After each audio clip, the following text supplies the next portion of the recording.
Hello everyone, welcome once again in the series of Principle of Management. I am Devbrat Singh and you are most welcome in my YouTube channel Learn with Dev. So in the series of Principle of Management, today we are going to discuss one of the most important thing of any management of any organization, that is performance appraisal. What? Performance appraisal. What is the meaning of performance appraisal? Performance, you well know about performance is what you work, how you work, that is your performance. Whatever you work, that is your performance. And what is the meaning of appraisal then? What is the meaning of appraisal?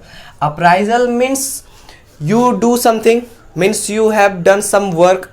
When you do some work, whether it is perfect or it is good or it is good try or it is very bad, this things is known as appraisal. Means how you do your work, what are the remark for your work, that is the appraisal. So the performance is work, काम जो भी आप करते हैं, your performance. And appraisal means मूल्यांकन.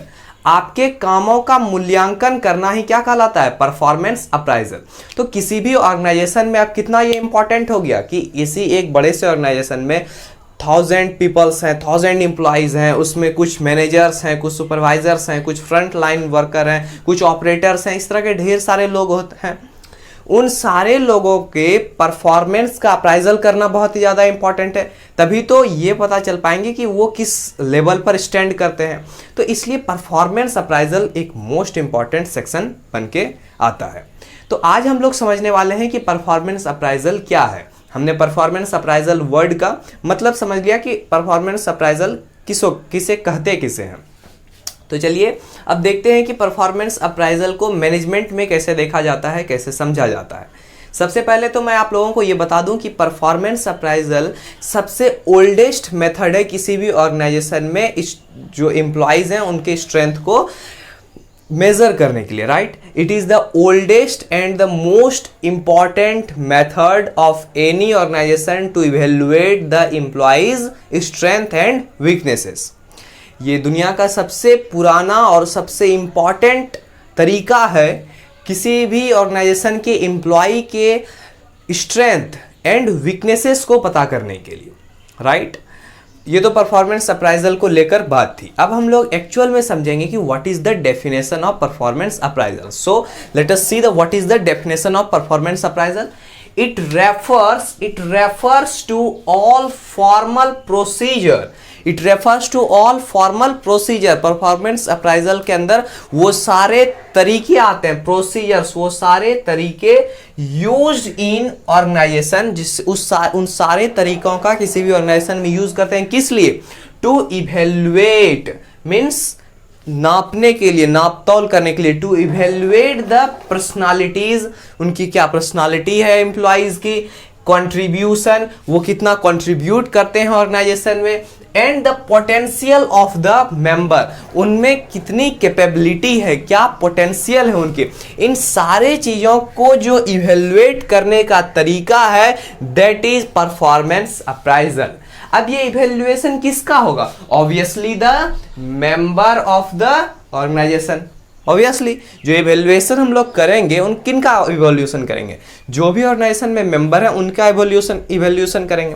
तो इस तरह से performance appraisal is the procedure used in any organisation to evaluate the personality, contribution and potential of the employee. Clear है?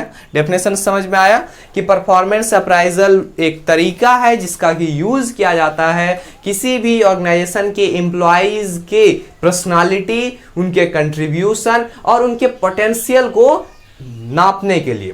राइट, क्लियर है? तो अब समझते हैं परफॉर्मेंस अप्राइजल के बारे में और एक बात कि जो परफॉर्मेंस अप्राइजल किया जाता है, मतलब जो कामों का जो मूल्यांकन होता है, very simple things is performance appraisal. सिर्फ कामों का मूल्यांकन करना he is called performance appraisal.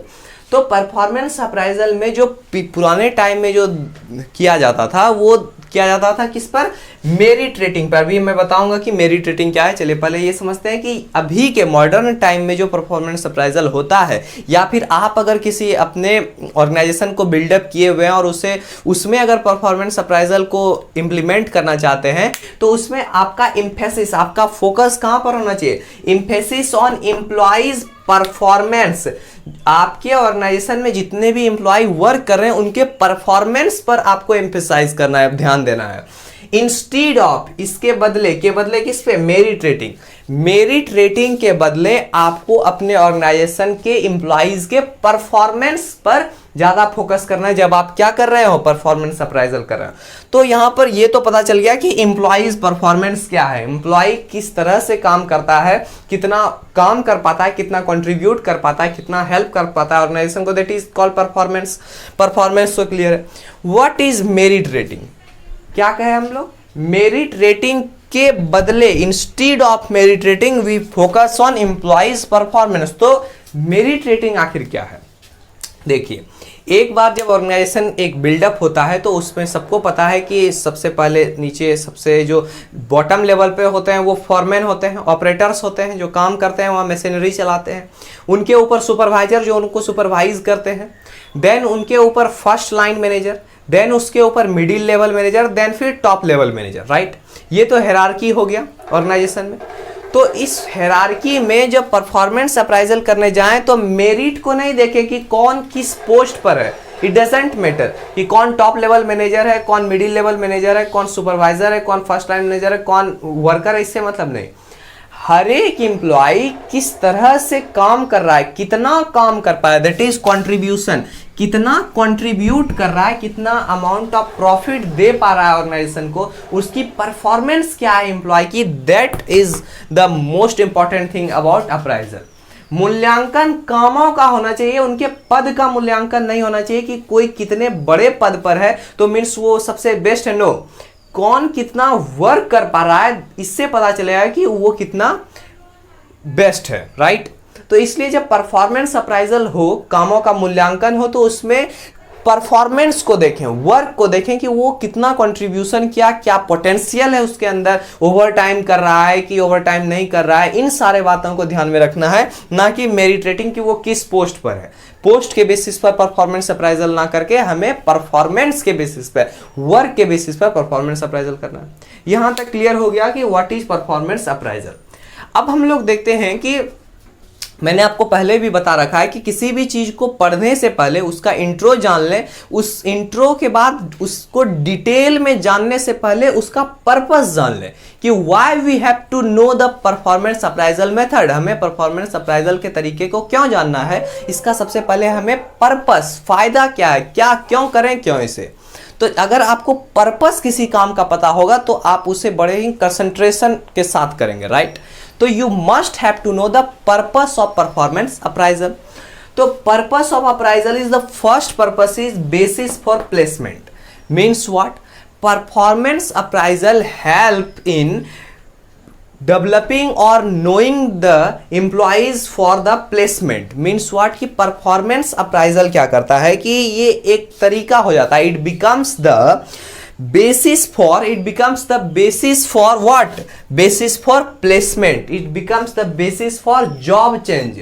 Performance appraisal जब होगा, जब कामों का मूल्यांकन होगा, तो उस मूल्यांकन से, उस अप्राइजल से हमें यह पता चलेगा कि उस एम्प्लॉय की अभी क्या क्या स्ट्रेंथ्स हैं, क्या वीकनेसेस हैं, किस लेवल पर वो सस्टेंड कर रहा है, तो उसके अकॉर्डिंग उसका क्या होगा, प्लेसमेंट होगा या फिर जॉब चेंज होगा, right.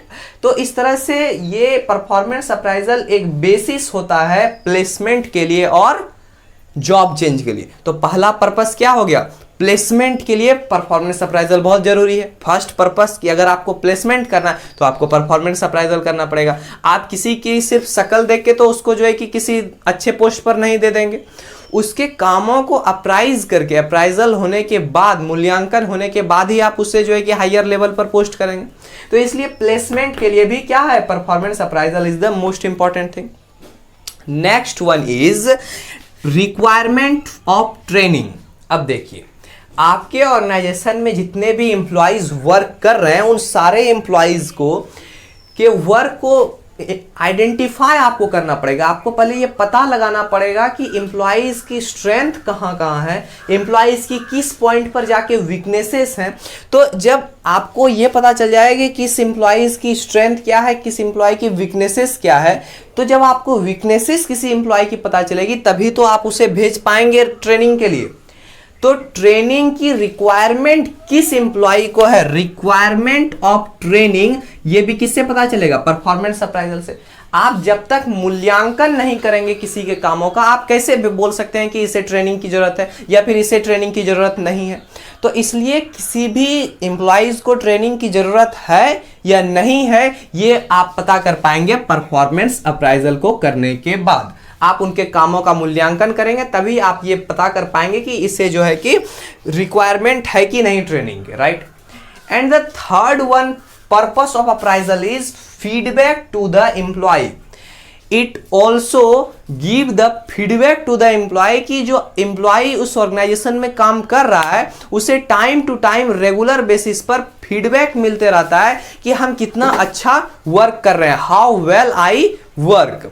So the performance appraisal also help in giving the feedback to the employee itself. Employees को भी इसका feedback मिलता है। Next purpose of performance appraisal is make supervisor and manager more observant। देखिए, अगर regular basis पे performance appraisal होता है किसी भी ऑर्गेनाइजेशन में, कामों का मूल्यांकन करते हैं, कौन करेंगे, सुपरवाइजर करेंगे, मैनेजर्स करेंगे। तो सुपरवाइजर और मैनेजर मोर ऑब्जर्वेंट होते हैं परफॉर्मेंस अप्राइजल अगर इंप्लीमेंट किया जाता है किसी ऑर्गेनाइजेशन में। मीन्स उनको रेगुलर बेसिस पर अपने एम्प्लॉइज को क्या करना पड़ेगा, ऑब्जर्व करना पड़ेगा कि वो कैसा काम कर रहे हैं, किस तरह का परफॉर्मेंस दे रहे हैं, किस तरह के आउटपुट को जनरेट कर रहे हैं। तो इसलिए ये क्या होता है, मैनेजर और सुपरवाइजर को क्या बनाता है, ऑब्जर्वेंट बनाता है। जवाबदेही वो होते हैं जो भी वहां एम्प्लॉइज काम कर रहे हैं उसके कामों को लेकर। तो इस तरह से ये एक पर्पस है कि ये परफॉर्मेंस अप्राइजल अपने ऑर्गेनाइजेशन के मैनेजर और सुपरवाइजर को क्या बनाता है, ऑब्जर्वेंट बनाता है।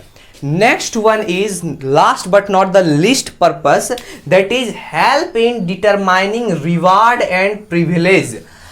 आप अगर किसी भी ऑर्गेनाइजेशन में अपने एम्प्लॉइज की अगर परफॉर्मेंस को अप्राइज कर रहे हैं, उनके मूल्यांकन कर रहे हैं, तो आपको अच्छे से पता चलेगा कि कौन एम्प्लॉय जो दिए गए टारगेट्स हैं, जो स्टैंडर्ड है, उस स्टैंडर्ड से भी आगे जाके काम कर रहे हैं। तो अगर आपको ये पता चलेगा कि अपने ऑर्गेनाइजेशन में वो कौन कौन एम्प्लॉय हैं जो कि अपने स्टैंडर्ड जो उनको दिया गया है टारगेट्स, उस टारगेट्स के भी आगे बढ़कर काम कर रहे हैं, तभी तो आप उन्हें जो है कि रिवार्ड और प्रिविलेज के लिए डिटरमाइन कर पाएंगे, पता कर पाएंगे कि वो कौन से एम्प्लॉइज हैं, 100 में से वो कौन से एम्प्लॉइज हैं जो कि अपने कामों को लेकर काफी सीरियस हैं, काफी उसे जो है कि अच्छे तरीके से कर रहे हैं और उससे ऑर्गेनाइजेशन को काफी प्रॉफिट हो रहा है। तो इस तरह से किसी भी एम्प्लॉय के लिए ये डिटरमाइन करना कि इसे रिवार्ड मिलेगा, इसे प्रिविलेज कुछ मिलेगा कि नहीं, ये डिपेंड करता है कि परफॉर्मेंस अप्राइजल उसका कैसा है, मूल्यांकन उसके कामों का किस तरह से निकल के आया है। तो ये तो रहा पर्पस। तो अभी हम लोगों ने सीखा कि what is the definition of performance appraisal, actually what is performance appraisal, कामों का मूल्यांकन क्या है, और फिर हम लोगों ने उसे जाना कि पर्पस क्या है, आखिर क्यों करें, क्या इसका नीड क्या है। तो पर्पस को समझा परफॉर्मेंस अप्राइजल को। अब हम लोग समझेंगे कि what are the criteria of performance appraisal, वो कौन कौन से पॉइंट्स हैं जिसके बेसिस पर परफॉर्मेंस अप्राइजल को किया जाता है। तब तक के लिए pause the video to note down all the things. तो अब हम लोग सीखते हैं what are the criterias for performance appraisal. Performance appraisal के क्या क्या क्राइटेरिया हो सकते हैं, क्या क्या बेसिस हो सकते हैं, वो कौन से पॉइंट्स हो सकते हैं जिसको ध्यान में रखकर या फिर जिसके आधार पर हम लोग जो है कि किसी भी एम्प्लॉइज के परफॉर्मेंस को अप्राइज कर सकें, उनके मूल्यांकन को कर सकें। तो सबसे पहले मैं यहाँ पर एक बात को क्लियर कर देना चाहता हूँ कि एक ऑर्गेनाइजेशन में कितने टाइप्स के लोग हो सकते हैं। फर्स्ट तो फॉरमैन या ऑपरेटर हो सकते हैं जो कि एक्चुअल लेवल पर मशीनरी को चलाते हैं, काम करते हैं। सेकेंड वन जो है वो हो गए जो सबसे बॉटम पे है, वो जो सबसे नीचे है वो हो गए फ्रंट लाइन में जो फॉरमैन और ऑपरेटर्स हैं। उनके ऊपर जो है वो सुपरवाइजर या फिर कह सकते हैं उन्हें फ्रंट लाइन मैनेजर। इनके बाद जो आते हैं फ्रंट लाइन मैनेजर के जो ऊपर आते हैं वो होते हैं आपके middle level manager, right. And then middle level manager के जो ऊपर जो सबसे टॉप लेवल पर होते हैं वो है टॉप लेवल मैनेजर। तो इस तरह से जब अलग अलग सेक्शंस होंगे एम्प्लॉयज़ की, वो टॉप लेवल मैनेजर भी एक एम्प्लॉय है ऑर्गेनाइजेशन का और फॉरमैन भी एक एम्प्लॉय है ऑर्गेनाइजेशन का। तो इस तरह से बट दोनों के पोस्ट में, दोनों के मेरिट्स में डिफरेंस है। तो अगर दोनों के मेरिट्स में डिफरेंस है तो क्या एक ही क्राइटेरिया पे सबको नाप तोल लेंगे? जो क्राइटेरिया फॉरमैन के लिए होगा क्या वही क्राइटेरिया टॉप लेवल के लिए होगा? No, obviously not. इसलिए अब हम लोग सीखेंगे डिफरेंट जो लेवल्स के एम्प्लॉय हैं किसी भी ऑर्गेनाइजेशन में, उनके लिए क्या क्या क्राइटेरिया होंगे।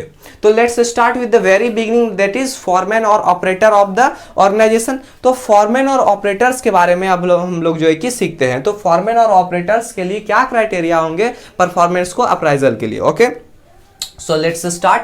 तो फॉरमैन एंड ऑपरेटर्स के लिए जो फर्स्ट क्राइटेरिया है वो है quality and quantity of output in a given period of time.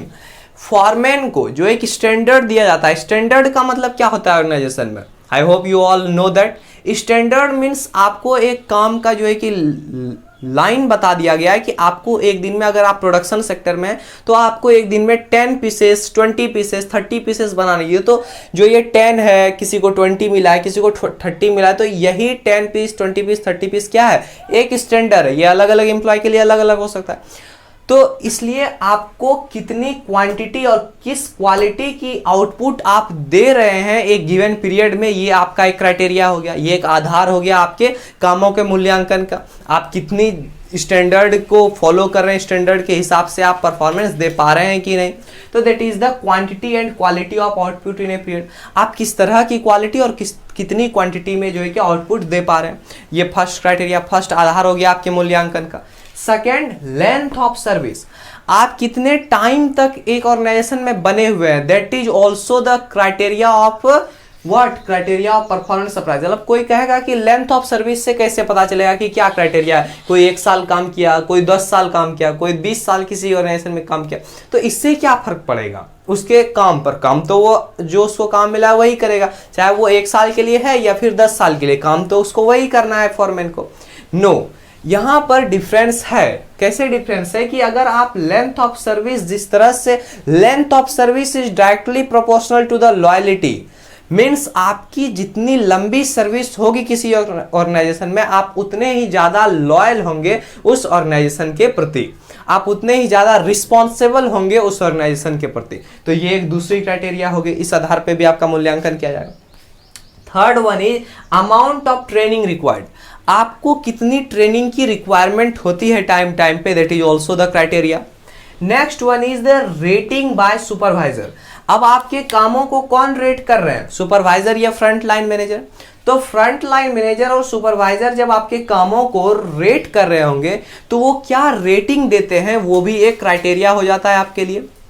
Next one is number of absent in a given period. एक फॉरमैन, एक ऑपरेटर कितना अपसेंटी है, कितना अपसेंट हो रहा है वो एक गिवन पीरियड में, मतलब 1 मंथ का एक पीरियड लेते हैं तो 1 मंथ में कितना अपसेंट हो रहा है, that is also the criteria for performance appraisal. Clear है? जब फॉरमैन के परफॉर्मेंस अप्राइजल के क्राइटेरिया को हम लोग समझ गए, तब हम लोग सीखते हैं what is the criteria for the performance appraisal of first level manager. First criteria is quantity and quality of output in a given period. Quantity और क्वालिटी, किस तरह की क्वांटिटी, कितनी क्वांटिटी में और किस क्वालिटी की जो आउटपुट है वो एक गिवन पीरियड में, मीन्स 1 मंथ में कितने वो प्रोड्यूस करवा पाते हैं फॉरमैन से, that is the criteria for performance appraisal of first level manager. Clear है? Next one is total cost per unit of output.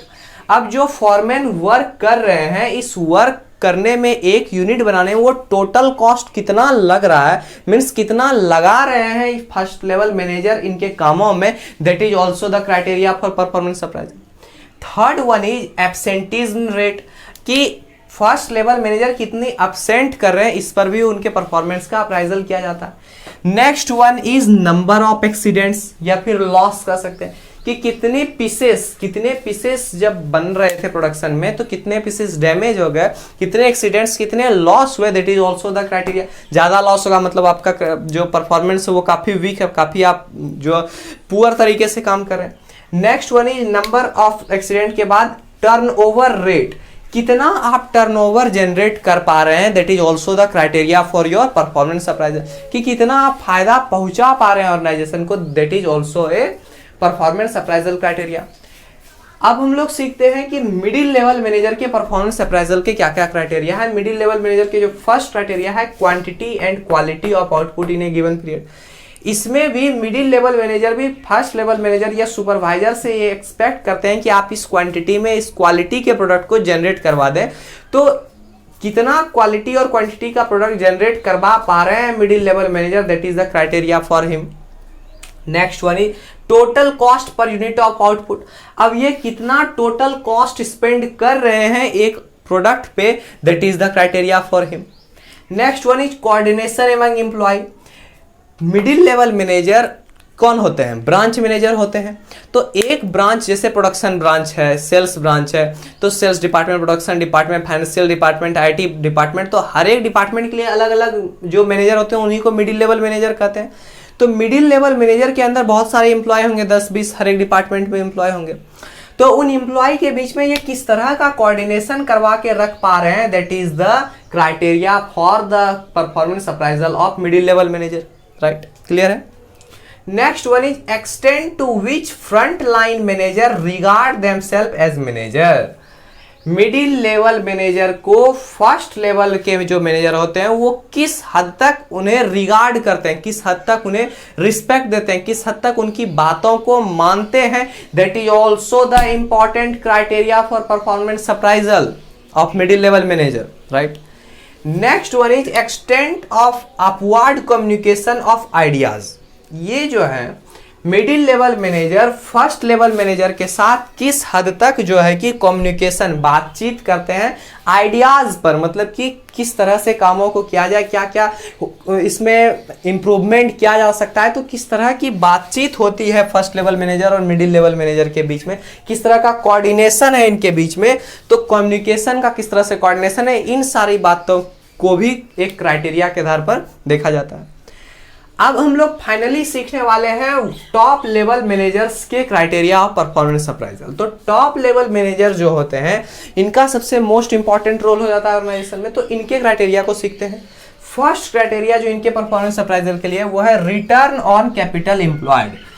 Honour जो भी है ऑर्गेनाइजेशन के, ऑनर ने जितना भी कैपिटल, जितनी भी पूंजी लगाई हुई है उस कैपिटल पर कितना रिटर्न दे पा रहे हैं top level manager, that is the criteria. Right, कि आप ऑनर हैं, आप जो पूंजी लगाए हुए, जो कैपिटल इन्वेस्ट किए, उस इन्वेस्ट कैपिटल पे कितना प्रॉफिट ये जनरेट कर पा रहे हैं, रिटर्न कितना दे पा रहे हैं, that is the important criteria. Next one is degree of knowledge about corporate goals. Corporate goals के बारे में कितनी नॉलेज, कितनी समझ है एक मैनेजर को टॉप लेवल पे जो है, ये भी एक क्राइटेरिया हो जाते हैं उनके परफॉर्मेंस को अप्राइजल करने के लिए। Next one is extend to which a middle level manager regard as manager to themselves. Top level manager को मिडिल लेवल मैनेजर किस हद तक रिगार्ड, किस हद तक रिस्पेक्ट देते हैं, that is also the important criteria of performance appraisal.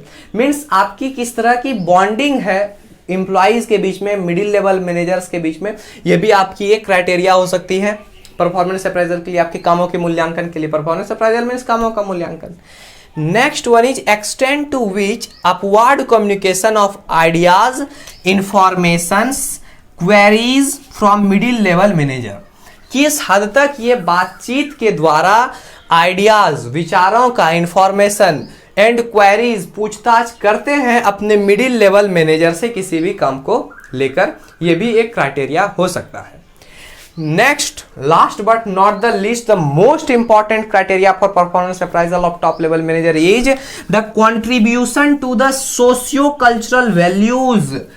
Most important कि आपका किस हद तक कंट्रीब्यूशन है ऑर्गेनाइजेशन में काम करते हुए सोशियो कल्चरल वैल्यूज, मतलब कि सोसाइटी के कल्चरल वैल्यूज को आप कितनी जो है कि इंपॉर्टेंस देते हैं, कितनी वैल्यूज है उनके लिए आपके अंदर, that also represent a most important criteria for performance appraisal of top level manager. Right, तो इस तरह से हम लोगों ने इस वीडियो लेक्चर सीरीज में सीखा कि what is performance appraisal, performance appraisal क्या है, कामों का मूल्यांकन क्या है। फिर हम लोगों ने सीखा कि वो क्या क्या पर्पसेस हैं, क्यों हम लोग परफॉर्मेंस अप्राइजल को करें। आफ्टर पर्पस तब हम लोगों ने सीखा कि क्या क्या क्राइटेरिया हो सकते हैं डिफरेंट डिफरेंट सेक्टर के एम्प्लॉइज जो ऑर्गेनाइजेशन में काम करते हैं उनके परफॉर्मेंस अप्राइजल के क्राइटेरिया को हम लोगों ने सीखा। अब जो नेक्स्ट वीडियो लेक्चर सीरीज होगा उसमें हम लोग देखेंगे कि वो क्या क्या तरीके हैं, वो कौन कौन से मेथड्स हैं जिन मेथड्स को इम्प्लीमेंट करके जो है कि हम एक अच्छा परफॉर्मेंस अप्राइजल को कर सकें। तो इस मेथड को हम लोग सीखेंगे अपने नेक्स्ट वीडियो लेक्चर सीरीज में। तब तक के लिए thank you so much and stay home, stay happy and stay safe.